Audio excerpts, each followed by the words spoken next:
Setiap orang bisa cari uang, bisa punya income, tapi terkadang nggak semua orang itu bisa mengelola keuangan mereka dengan baik. Dan akhirnya mereka kehabisan uang sampai puluhan hingga ratusan juta hanya karena mereka tidak bisa mengelola keuangan mereka dengan baik. Jadi aku dulu pernah melakukan banyak kesalahan manajemen atau mengelola keuangan hingga akhirnya aku setiap tahun itu loss, nggak pernah ada yang nyangkut uang aku. Jadi setiap tahun ya nggak punya kayak tabungan kayak simpanan uang gitu atau investasi apa, karena aku melakukan 5 hal ini. Jadi aku mengelompokkan ada 5 hal yang jangan pernah kalian lakukan, yang harus kalian jauhi, karena ini tuh termasuk toxic money habit alias kebiasaan pengelolaan keuangan yang sangat tidak baik, sangat tidak bagus dan tidak patut untuk ditiru. Jadi apa aja kebiasaannya? Yang pertama adalah overspend lebih dari income. Jadi maksudnya overspend lebih dari income adalah saat kita punya penghasilan 2 juta per bulan, yang kita keluarkan sebulan itu 2,5 juta atau 3 juta. Itu akhirnya apa? Minus. Karena pengeluaran kita lebih banyak daripada income kita. Dan bahkan saat kita dapat bonus, aku pernah dapat bonus, misalkan dapat gaji tambahan karena kita lembur, atau dapat penghasilan tambahan dari kita melakukan pekerjaan yang lain, kayak misalkan kita ikut di TikTok Shop atau di mana lah gitu, freelance di mana, pokoknya kita mendapatkan penghasilan tambahan. Dan akhirnya karena kita overspend, kita melihat misalkan kayak ada kredit mobil yang DP-nya kecil katanya gitu kan, jadi kita kayak tertarik lah untuk beli mobil dengan kredit karena tergiur karena DP dari mobil itu kecil. Padahal kita nggak menghitung penghasilan kita itu, penghasilan tetapnya berapa, dan yang bisa kita habiskan satu bulan itu berapa, kita nggak ngitung. Jadi kita tuh kayak benar-benar menghabiskan penghasilan kita itu nggak kira-kira gitu, karena pada saat penghasilan naik biasanya gaya hidup ikut naik. Padahal yang benar itu adalah pada saat penghasilan naik, gaya hidup itu tetap. Misalnya kita gaya hidup kita pada saat penghasilan 2 juta, gaya hidup kita seperti apa? Nah, pada saat penghasilan kita 5 juta, gaya hidup kita itu tetap seperti penghasilan kita pada saat 2 juta. Jangan naik. Jadi pada saat penghasilan kita 2 juta, misalkan kita bisa tabungkan 500.000 dari 2 juta ini, pada saat gaji kita naik jadi 5 juta, artinya apa? Kita bisa menabung sekitar 3,5 juta.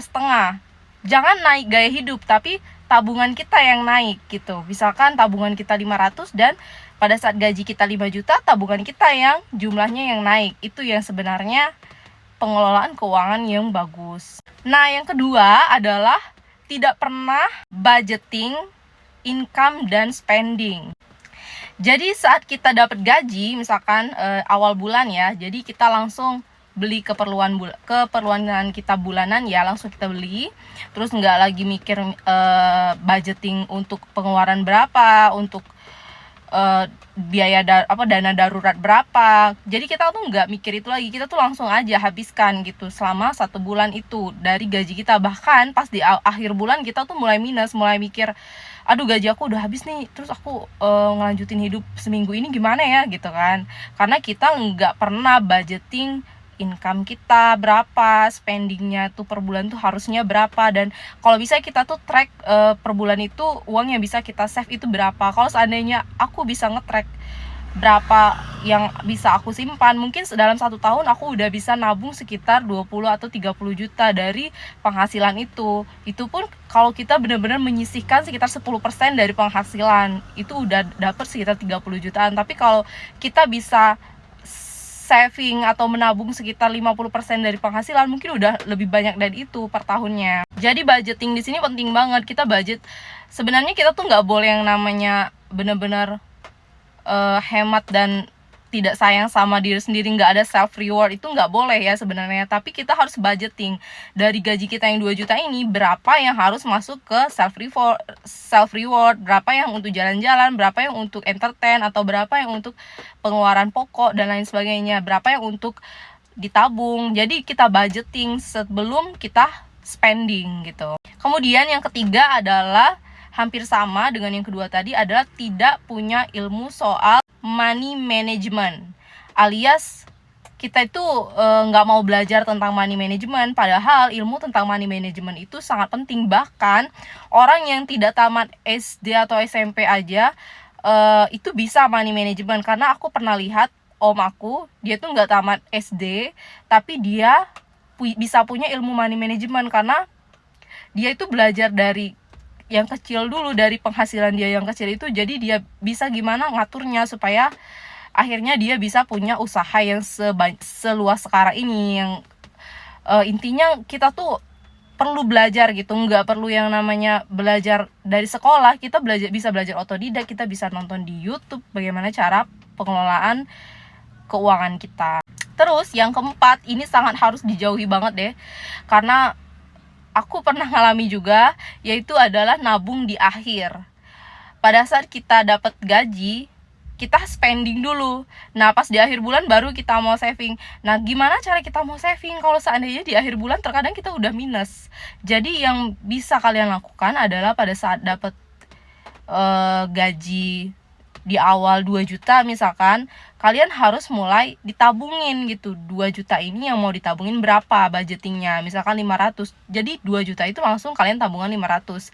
1,5 juta ya untuk kebutuhan hidup kalian. Cukup nggak cukup, harus cukup. Dan dianggap tabungan kalian itu nggak ada. Kalau kalian anggap ada, ya pada saat kalian mulai kebutuhan uangnya mulai menipis dan kebutuhan mulai bertambah, kalian pasti bakal mikir, akan ada tabungan nih, gue pakai dulu lah, pinjam dulu gitu kan.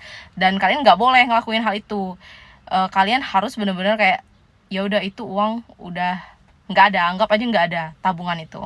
Kemudian yang 5 adalah semua keperluan kalian gabungin dalam satu rekening, alias misalkan rekening gaji. Jadi misalkan masuklah gaji kalian itu ke satu rekening, kalian hanya pakai rekening itu untuk pengeluaran. Mau kalian debit apa, misalkan untuk pengeluaran, untuk beli ini beli itu, kalian pakai di satu rekening kalian. Jadi kalau belanja tuh kalian bawa kartu aja, tinggal debit aja, gesek aja. Nah itu tuh sangat nggak bagus banget, karena kalau sudah kusut rantainya itu, ibaratnya kalau kalian udah punya banyak banget pengeluaran di satu rekening itu, kalian tuh mau narik garis pengeluaran kalian tuh, nge-tracknya itu susah gitu. Jadi kalian tuh harus misahin rekening kalian.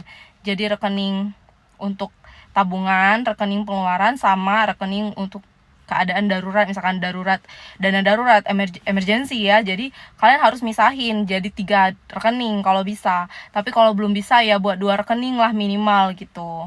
Jadi untuk teman-teman mulai sekarang mulai atur manajemen keuangan teman-teman, karena aku dulu sebelum aku ngerti cara ngatur keuangan, ya setiap tahun tuh di akhir tahun kayak gini nih, udah mau akhir tahun kayak gini tuh aku mulai mikir, tahun ini aku apa sih yang aku simpan, apa tabungan aku udah naik berapa, aku bisa nyimpan berapa selama tahun ini, apa sih yang aku dapat dari tahun ini. Kan kita kayak gitu tuh. Tapi kalau seandainya kita belum bisa mengelola keuangan di akhir tahun tuh, kita tuh malah mikir, ya habis aja nih, nggak ada yang nyangkut satupun gitu kan.